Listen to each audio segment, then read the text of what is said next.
Hi friends, আজকে একটা দারুণ রেসিপি বানিয়েছি। খুব দারুণ হয়েছে খেতে।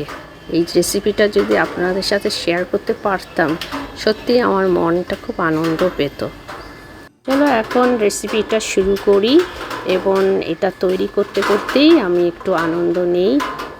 এটা কি টাইগার প্রন বলে, বাজারে খুব ভালো পেলাম আজকে।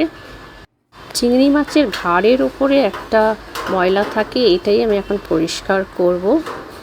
চলো একটু তোমাদের আমি একটু দেখিয়ে দিচ্ছি কি করে বের করতে হবে। বাইরে বৃষ্টি পড়ছে, বৃষ্টির টাপর টুপর আওয়াজ হচ্ছে।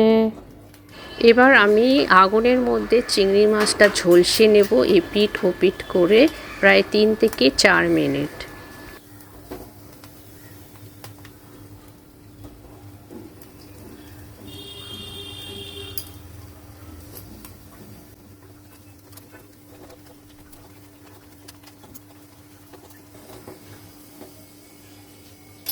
চিংড়ি মাছটা 50% পেকে গেছে, রান্না হয়ে গেছে। এবার এই চিংড়ি মাছে আমি একটু মশলা মাখিয়ে রাখবো। আদা রসুনের পেস্ট দিলাম, হলুদ গুঁড়ো একটু দিলাম, লঙ্কার গুঁড়ো একটু দিলাম, আর নুনটা স্বাদ অনুসারে দিলাম।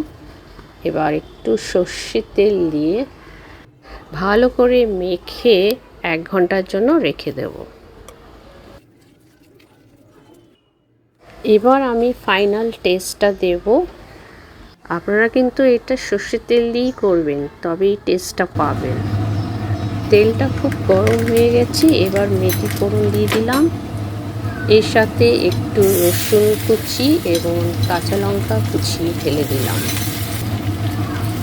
সামান্য একটু নুন দিলাম, অল্প একটু চিলি ফ্লেক্স দিলাম। এবার আমি এই গরম গরম তেল এই চিংড়ি মাছের ওপরে ঢেলে দেব। বাকিটা এই গরম গরম তেলেই কুক হয়ে যাবে। এটা একটু ক্রাঞ্চি টেস্ট থাকবে, তবেই ভালো লাগবে। বন্ধুরা, কেমন লাগলো আমার এই রেসিপিটা অবশ্যই আমাকে একটু কমেন্ট করে জানাবেন, আর একটু লাইক দিয়ে দেবেন। ফোড়নের তেলটা একটু ভালো করে নেড়ে চেড়ে দেবেন।